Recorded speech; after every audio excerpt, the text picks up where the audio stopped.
Welcome to the Recruitment Edge Career Conversation series. COVID has created a whole new way of working and also changed the way many businesses recruit. The rise of Zoom for both meetings and interviews has exploded and will continue to be an easy and efficient way to communicate well into the future. Today we are joined by Nikki Heald, Director of Corptraining. Nikki has over 16 years experience presenting to corporates, professional services, hospitality and a variety of other sectors.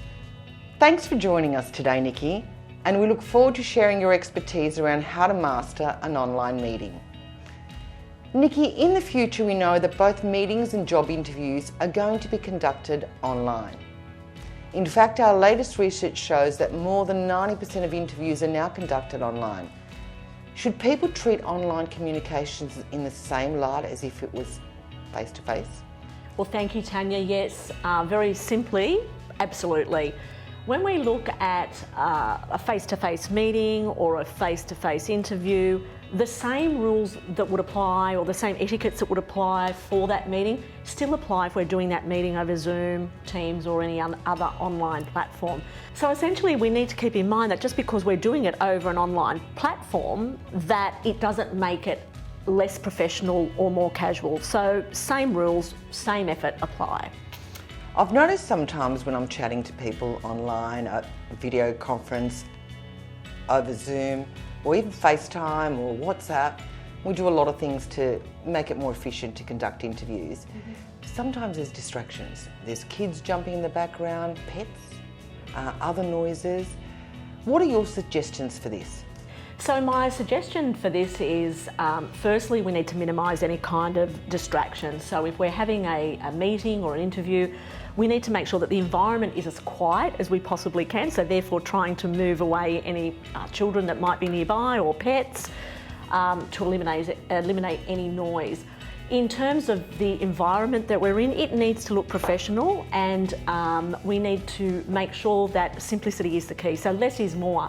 So if we have a lot of knickknacks or photos or objects or artefacts or even just a cluttered or messy desk, these are the things that can really, again, be very, very distracting when we're trying to concentrate and focus on having that online communication and engage with each other. So my tip here is to make sure you do eliminate any distractions, keep the environment tidy, noise-free, and if you do have an environment that you're not able to declutter or look professional, the interesting thing about platforms such as Zoom is that you can go onto your settings and you can choose a virtual background that can actually make your environment look or your background look more professional. But just be mindful that if you are choosing a virtual background, it does look professional. We don't want one where you might have a picture of sunbaking,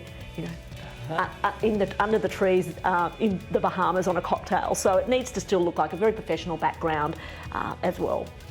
And perhaps check your lighting, do a bit of a trial beforehand, and even the camera, so it's not looking from there up. Yes.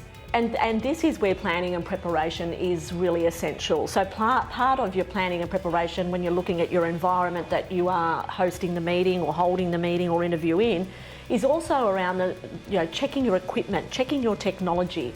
So making sure that your internet is strong and it's going to hold out and not drop out during the time with the other person.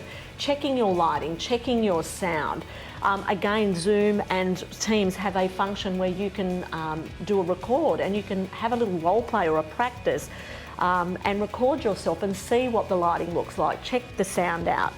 Making sure also that when you do have that meeting that you log on and be punctual as you would for a meeting face to face.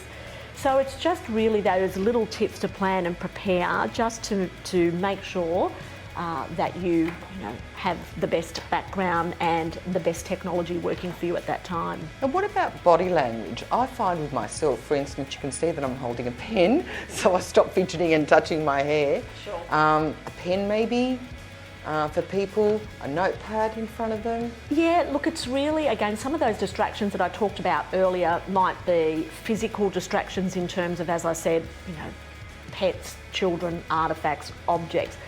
But we need to make sure that our body language is poised and we try to appear calm and relaxed in the moment. So excessive fidgeting, scratching your face, maybe tapping, maybe moving things, clicking a pen, not looking at the camera when you're communicating with the other person, looking elsewhere. All of those things can be really distracting to the other person because they're probably thinking what's going on, what are they looking at.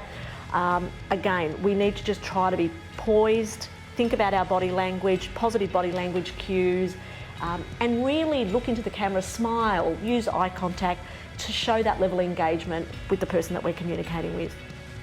So sometimes it's not what you say, it's how you say it. Correct. So in summary, Nikki, what are your top 3 tips for candidates? Okay, so my top 3 tips are: understand that the same etiquette applies as in a face-to-face interaction or interview. 2 is to avoid background distractions, keep it simple. And 3, focus on being poised and display positive and professional body language. I have one more tip, Nikki. What do you think about this one? Behavioural.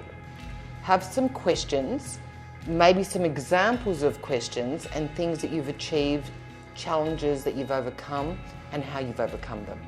Absolutely, and I think when we look at an interview, it's your one chance to shine, not your time to be shy. So certainly having examples about things that you've achieved and challenges that you've overcome from a business perspective are really important. Great tip. We hope you've enjoyed today's chat and look forward to sharing more valuable tips with our clients and candidates in our upcoming video series, Recruitment Edge Career Conversations.